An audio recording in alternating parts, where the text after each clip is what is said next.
Hey everyone, welcome back to the Going Scared podcast. This is your host, Jessica Honegger, founder of the social impact fashion brand Noonday Collection. Join me here every week for conversations on living lives of purpose by leaving comfort and going scared. All right, today's guest, Megan Hyatt. Megan Hyatt Miller. I don't know where she's been my whole life. She's an adoptive mom. She's the CEO of a really successful company. We have so much in common. And today's conversation is a lot about how constraints can actually breed creativity and how she moved her entire company's workday to a 6-hour workday, which really ended up bringing a lot of their company priorities into focus. Megan's the president and CEO at Michael Hyatt and Company, and she's the co-host of the popular business podcast, Lead to Win. You're going to see just from her introduction that Megan lives with the mantra that we are camping out on right now: decide, don't slide. So get out your notebook because this episode is packed with energy and gold nuggets just for you.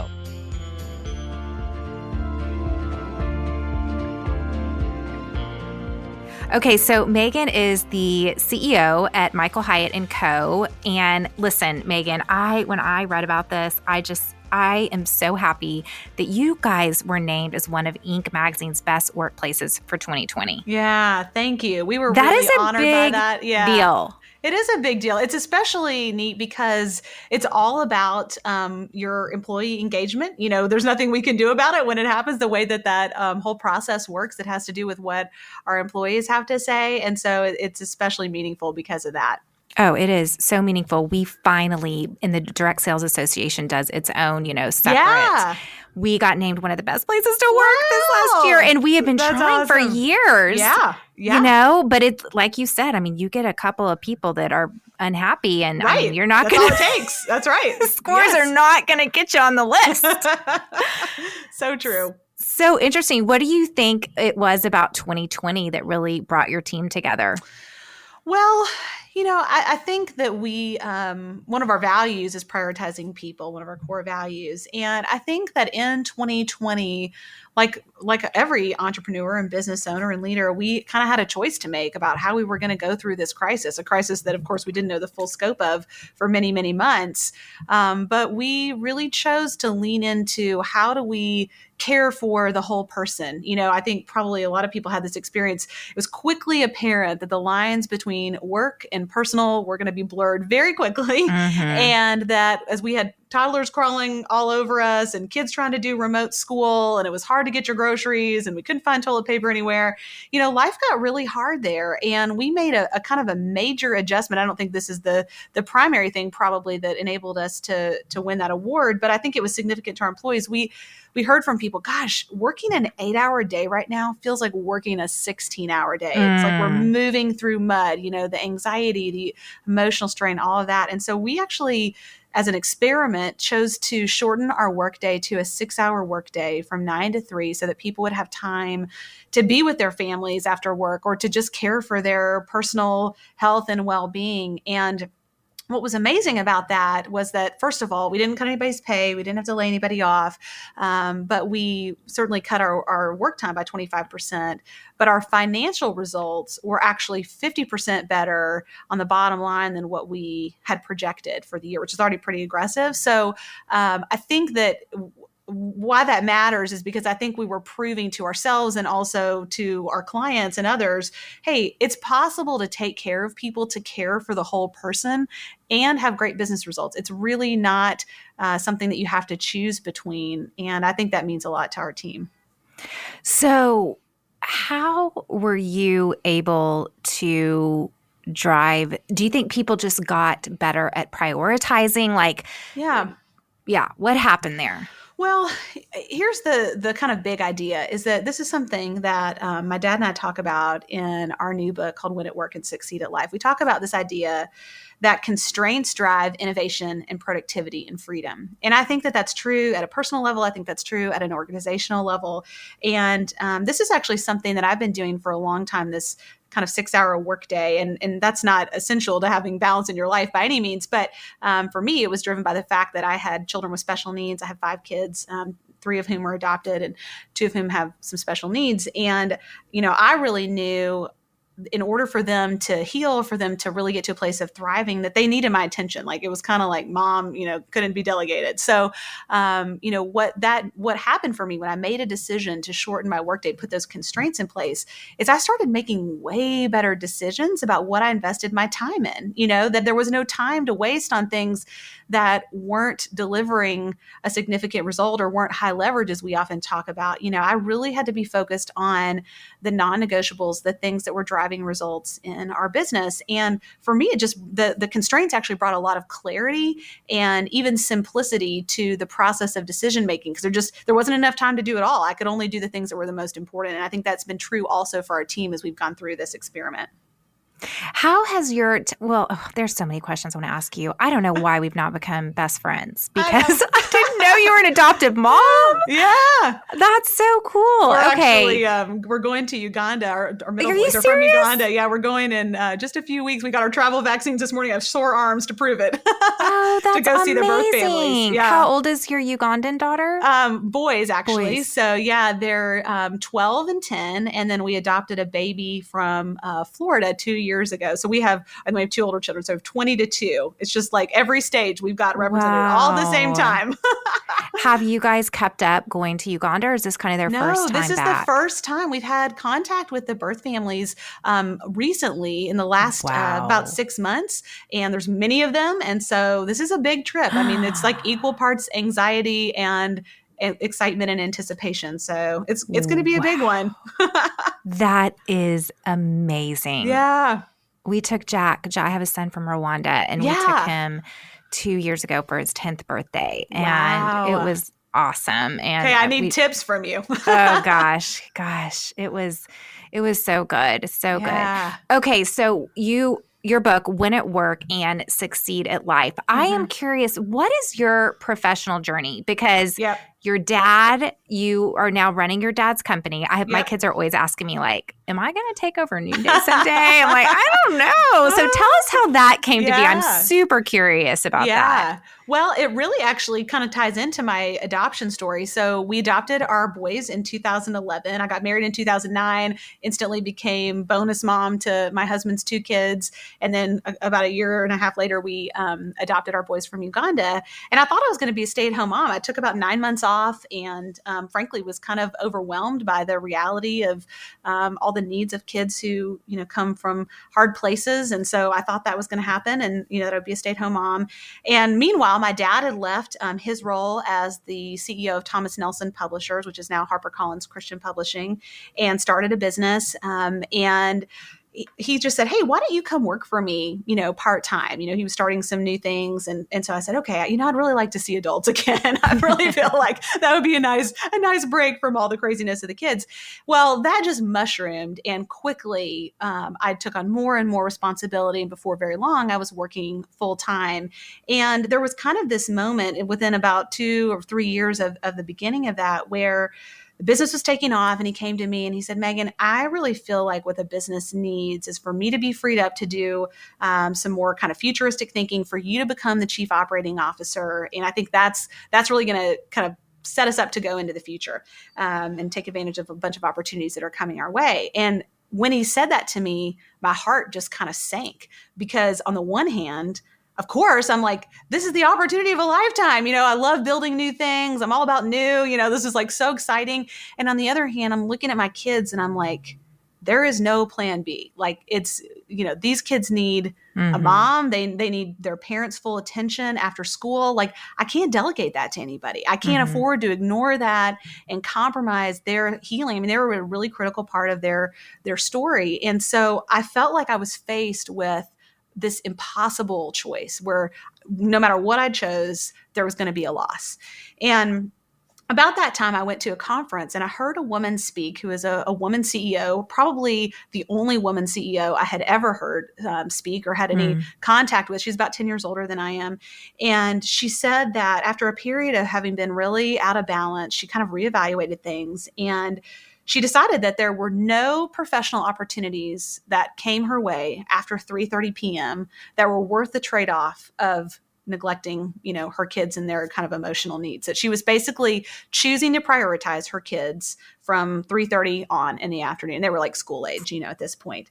And I just sat there in the audience, mostly an audience full of men, and like my head exploded. I just thought like, wait, this is a thing. Like women are owning that they want to, one, build these successful careers, but that they're also going to prioritize their families and they're going to talk about it on stage instead of like trying to kind of act like that's not really a thing, it just opened up a third option for me that I hadn't really considered. And so a couple weeks later, I went back to my dad and I said, Dad, I think I want to say yes to this. And I think I can absolutely do this job. Of course, I'm like kind of faking it because really I'm a little bit insecure in that moment, but I'm like, yeah, I could totally do this. But I said, I have to be done every day in time to pick my kids up from school. And I can't be gone a lot on the, for business meetings with clients or traveling. Like I pretty much have to constrain my work day so that I can be on with my family after work. And he said, well, if you think you can produce the operating results, I'm good to give it a try, and we did. And that was a lot of years ago. And I've been doing it ever since. And now we've got our team doing it. And, just to be clear, the premise of the book is not that you should work 6 hours, but just the idea that you can put constraints on your workday and actually have better business results and better personal results. We have two women on our executive team. One is a single mom, and they have, this has definitely been one of their constraints. And they're definitely the most productive people I've ever met in my life. Yeah. So, it is interesting. I do think there is something about motherhood that just automatically defines a lot of your priorities. Tell me a little bit more about Michael Hyatt Co. What do you guys do? So we are a performance coaching company, and we basically help leaders and their teams. We say get the vision, alignment, and execution that they need to win at work and succeed at life. So what we want is for people to learn how to build successful scaling businesses, but not do it at the expense of their personal lives and their most important relationships, their health. And I think what we kind of see in the world is people make one of two choices. They either succeed professionally or they succeed personally. And, we kind of do a few things. We have corporate training that we do. We also have one-on-one and group coaching. And then we have a 90-day planner called the Full Focus Planner. And through all of those things, really what we're trying to help people do is get that vision alignment and execution education that they need so that they can get that double win at work and succeed at life.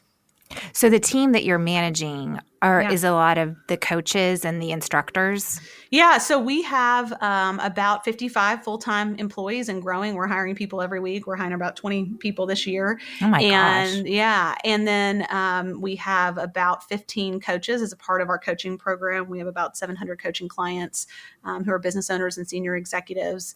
And so, so it's kind of like a whole group now of folks for sure. Okay. We just had on the podcast the One Thing. I'm sure you know that book. Yes, of course. The One Thing, Gary Keller. He's down here in Austin. And then he ended up kind of farming out that, and it became its own brand. And we interviewed Jeff, the founder of that brand. He now runs the One Thing podcast. And Gary Keller just gave it to, was just like, here, you take this. That's not my purpose in life. And so, but he said that his business was crazy this year. And so what do you what are you hearing? What's the narratives that have been coming through your door in particular around businesses over the last 15 months? Well, a couple of things. I mean, first of all, it was a huge privilege and honor to get to walk with people through really the biggest crisis that most of us have seen in our professional lives. We certainly have some clients who went through the 2008 recession and, so forth and so on. But just to be able to try to get in there and troubleshoot and figure out how do you do cash flow scenario planning so that you kind of really look at where your risks are and what you can tolerate and all that kind of stuff. So that was pretty amazing. But, I think one of the narratives is just like resilience. First of all, I think people have a lot more confidence coming out of 2020, knowing that even if they were hit hard, that they are survivors, that they have more strength than they thought. So I think that's one thing.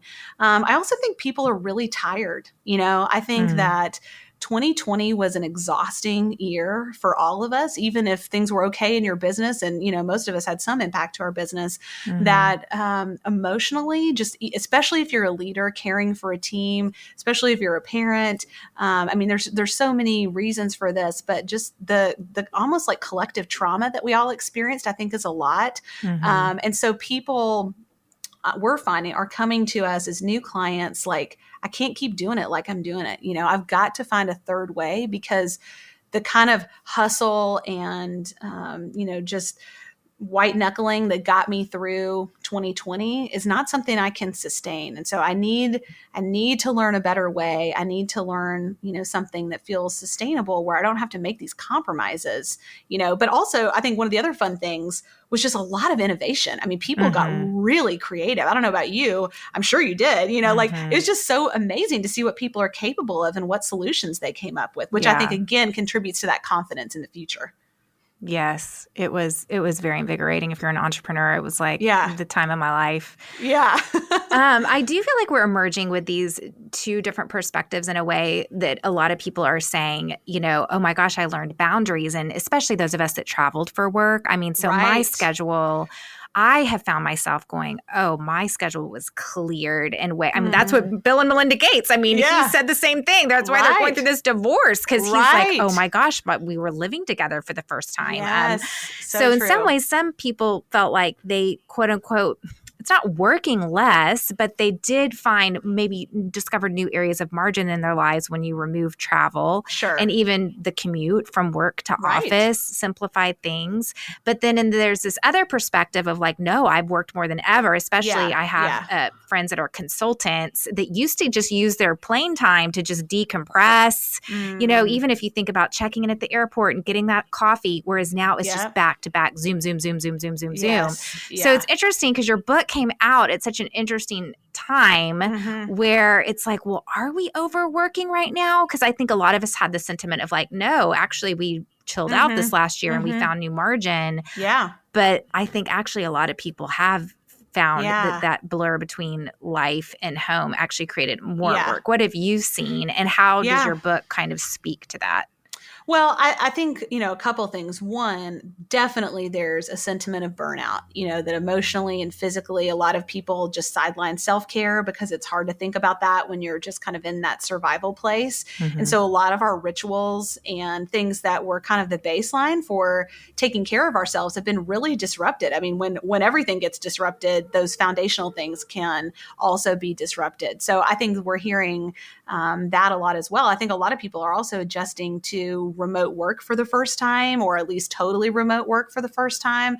And that the lines can get blurry and it can be harder to have boundaries where, you wake up and you start working, then you take a shower or work out or whatever, and then you go back to work. And then, you just kind of work all day with like little intermissions throughout the day. And that gets really exhausting. You never get a break. And so, I think what we walk you through in the book is a process for defining, okay, what does it mean for you to win at work and succeed at life? And we talk about this in kind of the frame of non-negotiables. So let's not be in the place of idealism about what would you do on the most perfect day when you could do everything, that you would want to do. But really, in terms of non-negotiables, what are your non-negotiables in terms of your self-care, in terms of your relational priorities, and then in terms of your professional results? And those are really the three areas, self-care, relational priorities, and professional results, that we begin to frame up. What does it mean to win at work and succeed at life? And if we don't know the answer to that, then it's very hard to hit that, so it's kind of a vision component in a way.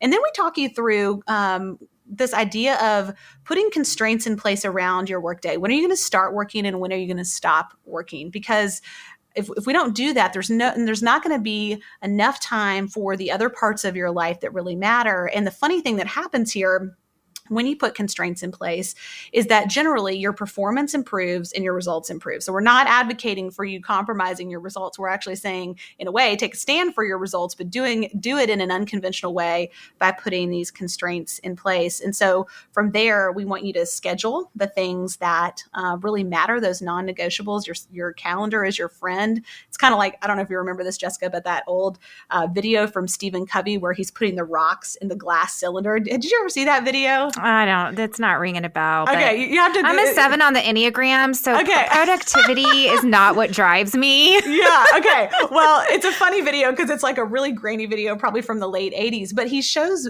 this idea, and he's really talking about priorities. That if you have this big glass cylinder, imagine it's like 12 inches across, and you want to see what you can put inside of it. If you start with the big rocks first, you can fit some smaller rocks and then some pebbles and then some sand. And he kind of has this all measured out, all fits in there. But if you flip it and you put in the sand first and then the little pebbles and then the bigger rocks and the bigger rocks and the big ones, there's not enough room for the big rocks, you know? And that's kind of our life. If we don't start with the most important things on our schedule, then it gets taken over by the little things or the less important things. And there's no time for the stuff that matters most. So those are some of the things we walk through. We talk a lot about non-achievement and the value of non-achievement for people who consider themselves achievers, as well as rest. And I think those are two things, particularly coming out of 2020, that are so relevant because most people have just really ignored both of those areas, and in many ways for good reasons, but it's time to kind of put them back on the list.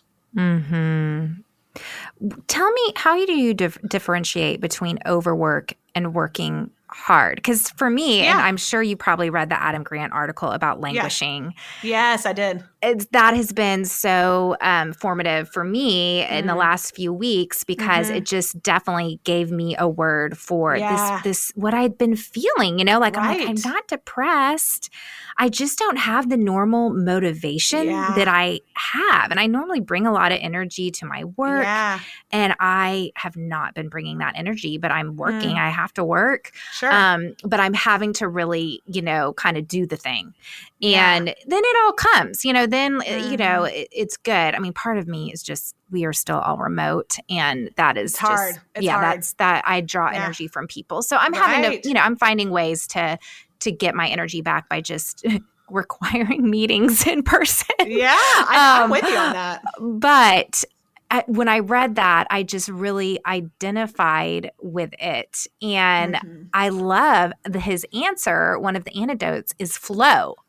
Yeah. And I love flow. I love when I just lose myself. And I'm like, oh my gosh, I just worked for 10 hours. I had no idea. Yeah. So that doesn't feel like overwork to me. Yeah. Right? Because it just feels that's actually energizing. So tell me how you differentiate between overwork and working hard. Yeah. Well, I think probably this is a little bit of a nebulous thing in the sense that everybody has to define this for themselves. It's why I said, you know, in my case, I work 6 hours a day. That may not be relevant for you or for somebody else listening, you know, that's subjective to a certain extent. But I think, you know, you're overworking when a couple of things happen. Number one, when you find that you don't have anything to bring anymore. Your creativity is really zapped, your ability to innovate, your ability to make connections, particularly if that's your role. You know, I know that's your role. That's my role. Like if you find yourself in that place, that's a good indication. If you're not able to contribute at the level that you're probably overworking, it's, you know, it's like trying to work out too much and overtrain. You at a certain point you get diminishing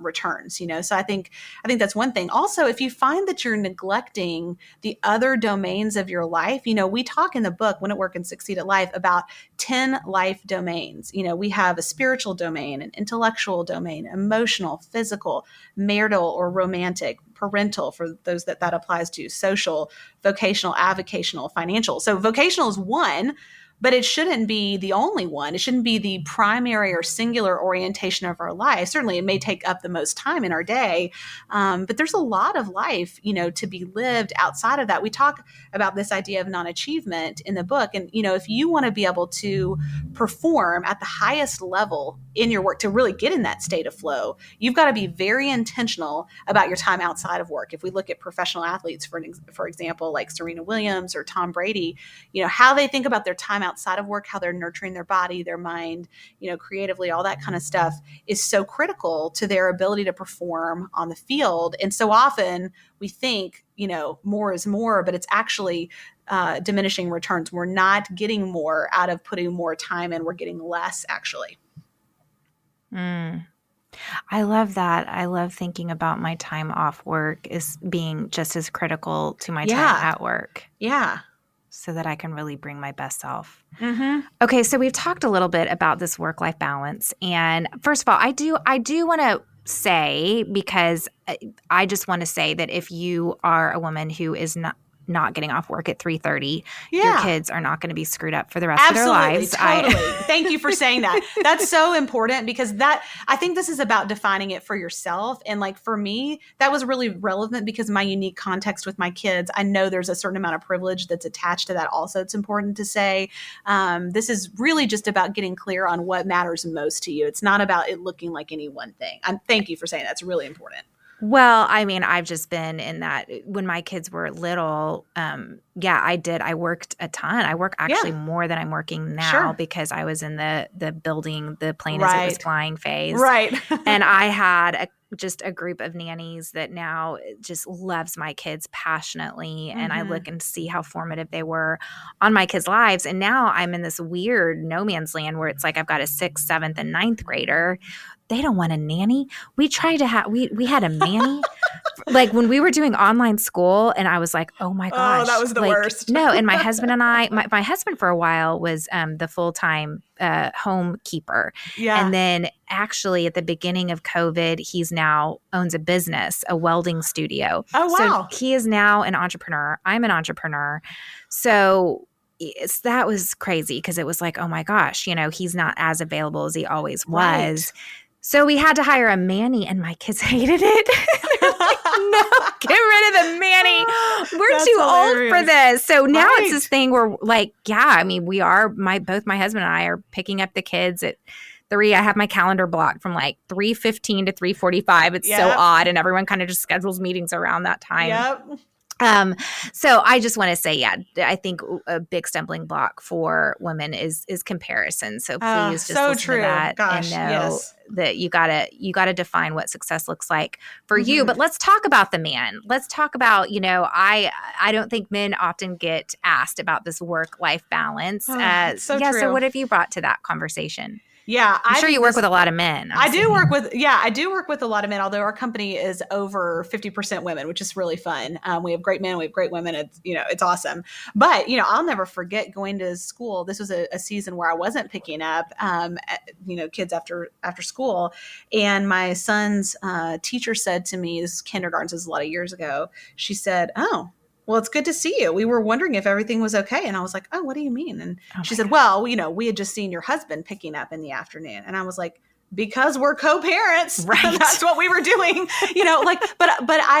That's what I kind of like would say now, or what I would have wanted to say. But inside, like, I felt terrible. I felt so much shame and guilt. And I was like, oh my gosh, I'm completely failing. My kids never see me picking them up at school. I mean, it was just that whole, like, my husband calls it the doom loop. I'm an Enneagram 4, so the doom loop is never very far away. and so I just went into that doom loop really fast. And, I've had plenty of those moments, but no, I mean, I don't think anyone's ever asked my husband, how did he feel like he was managing home and work? I mean, this is a unique problem. I think certainly men care about work-life balance, but I just don't think there's the same cultural pressure. And so I know that my husband and I have really worked hard to figure out what does it look like to be partners, to co-parent our children, to help each other get our needs met outside of work and outside of our family. Recently we had a conversation where we sat down and we just looked at, here's all the things that need to be done. Here's doctor's appointments. And we're in the stage of applying to middle school with a couple of our kids. Thankfully that's over now, but that was a whole project for a while. And, it's like you need to hire a project manager. I mean, literally, that's what it felt like. And so, what we realized, there were still more things on my column than were on his column. And we had just kind of defaulted to that. I was planning all the birthdays. I was getting all the gifts, all that kind of stuff that I just thought, I'm the mom, I should do that.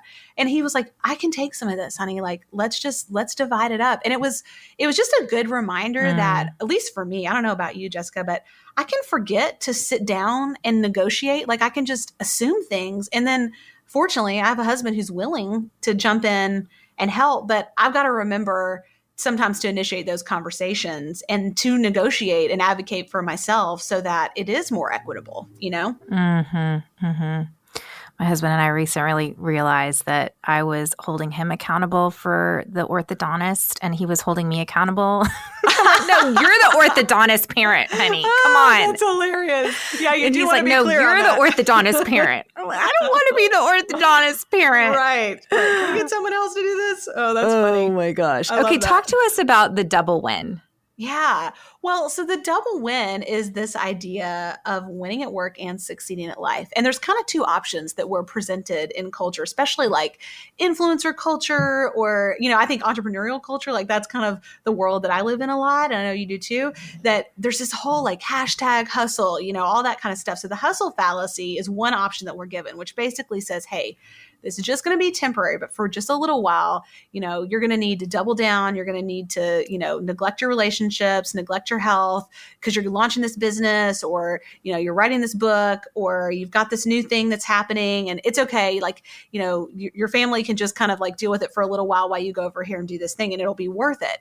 The problem, I mean, I can speak from experience of this, is that the temporary has a way of becoming permanent. And one quote unquote season of this can really become kind of just your MO, and it's unfortunately, it's really rewarded in our culture, where like busyness or exhaustion or burnout are kind of like the bragging rights.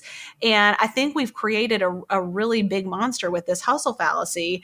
Especially because the long-term consequences to our health and our relationships and our impact to the world are really, really significant. It's just not sustainable. But then the flip side of that is, well, okay, I don't want any of that, or I've done that and I know what it costs, then I'll just hit the ambition brake. And that's where we say, I'm willing to make this trade-off with what I know is my professional potential, my impact in the world. I'd rather have less of that so that I can have, healthier body, healthier family, connection to my kids, my spouse, my friends, whatever, and so I'm going to just not reach my potential professionally, but I'll have a good personal life. And what my dad and I really say in the book is, this is a false dichotomy between these two things. It puts them at odds with each other. And there's actually this third way where work and life are not opposed to one another, where they're actually complementary and they're working in tandem to create what we call this double win. So that's really the whole premise of the book. And, we help our clients figure this out. As I said, we have like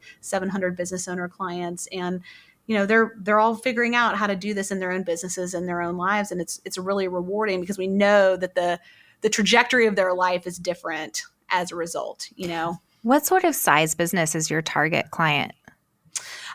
Usually between $1 and $5 million is probably in annual revenue is the majority of our clients, but we definitely have clients in the $10 to $30 million range as well. That's kind of a smaller portion of them, but yeah. Oh, but that's great because the help you need at 1 to 5 is this idea of, because you've got to put, and that's the point of this podcast, it's decide, don't slide. And so if you don't put this stuff in place and prioritize it, then your company will just run you and you will not run your life at that stage, Absolutely. Well, and your success can be not a blessing, because it can actually be almost like this hamster wheel that you feel like you can't get off of and it's self-perpetuating and it's sort of like your dream can become a nightmare, and that's exactly what we don't want. My dad tells a story in the book of his career. He when he first went to Thomas Nelson years and years ago, this is now like 20 something years ago, he took over the worst performing division at Thomas Nelson and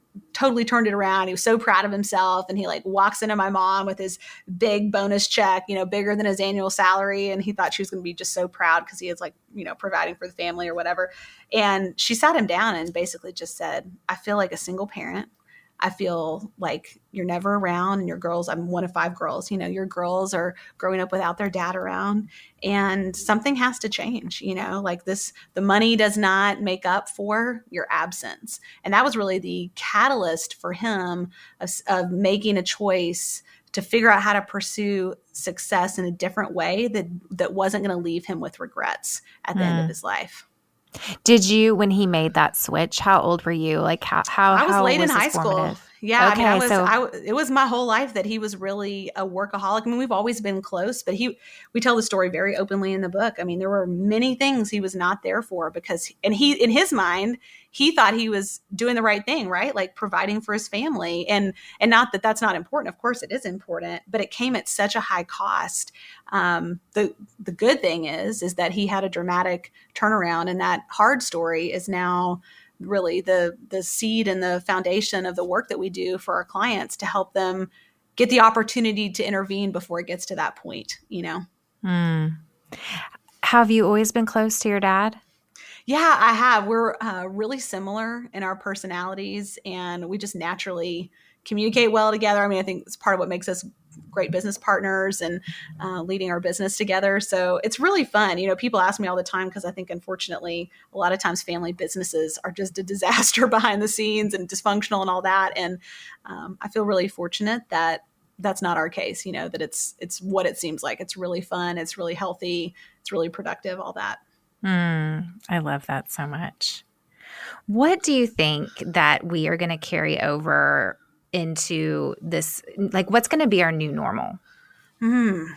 Gosh. Well, I mean, I think that our personal lives are going to always be a factor in our professional lives. I mean, I think this is something I hear from friends who are also leaders, is that the days of going back to kind of being able to ignore people's, not that we were intentionally doing this, but, where it was just sort of the norm, that there was this compartmentalization where you could ignore people's personal lives and needs. That's just not reality anymore. I think so many things collided in 2020 at so many different levels, culturally, personally, politically, all the different things, that I think we realized that life and being a human is more complex than we maybe realized initially, and that as employers and leaders, that we have to make room for that in our organizations. We have to really care for people holistically as whole people. We can't just think about them as producers, that they're coming to us with all kinds of experiences and contexts that need to be understood. We have a saying at Noonday that we want to care for people's care. Oh, I love that. Wow, that's beautiful. And I think that is what we did do this last year that made our team vote on us to be one of the best places to work. There's a sense of just, we care for your care, and recognizing the complexity of what it means to be a human. I love that's a great way to say it, and that you don't check your humanity at the door. Right. And to recognize that and acknowledge that. I hope that we can continue to keep that, and that engagement is so important. Okay, I want to close out and ask you how you are going scared right now. Okay, well, this is an easy question to answer because I just had a meeting right before we jumped on. I am leading our company, kind of trepidatiously, but leading our company into a diversity initiative around racial diversity in particular. And we have a goal in our vision, our 3 to 5 year vision, to have our team composed of 30% people of color in 3 years and 50% in 5 years. And what's really important about that is not so much the statistical part of the goal, but it's the culture that we have to create in order to create, inclusion and belonging and equity and all the things for the people of color that we bring on our team. We're about 20% right now. And we're having a big diversity, equity, and inclusion team training next Friday that I'm preparing for. That's what I was working on right before we got on. And, frankly, as a white CEO, but a mom of 3 Black children, this is incredibly important to me. And I also feel incredibly ill-prepared. Certainly I've done a lot of my own work and have a lot of wise friends and advisors and all the things. But I was telling my husband the other night, like, is there someone else that can do this? It's way more qualified. Like, could it be not me? I feel like it's so fraught, and there's so many ways I could mess it up or hurt people I care about, which is the exact opposite of what I want to do. And of course, there's all kinds of minefields in the conversation itself, but it's so important. And, I'm just at the place of saying, I'm just going to trust God to lead me. I'm going to lean into something that is scary and complex, and I'm going to do the best I can, knowing I'll make mistakes. As one of my advisors told me the other day, you're going to make mistakes in case anybody hasn't told you yet. And I was like, I know. But, I feel like these days I'm scared of something about every other day, at least. And I think that's not a bad place to be. I think that's, as a leader especially, that's probably a pretty healthy place to be.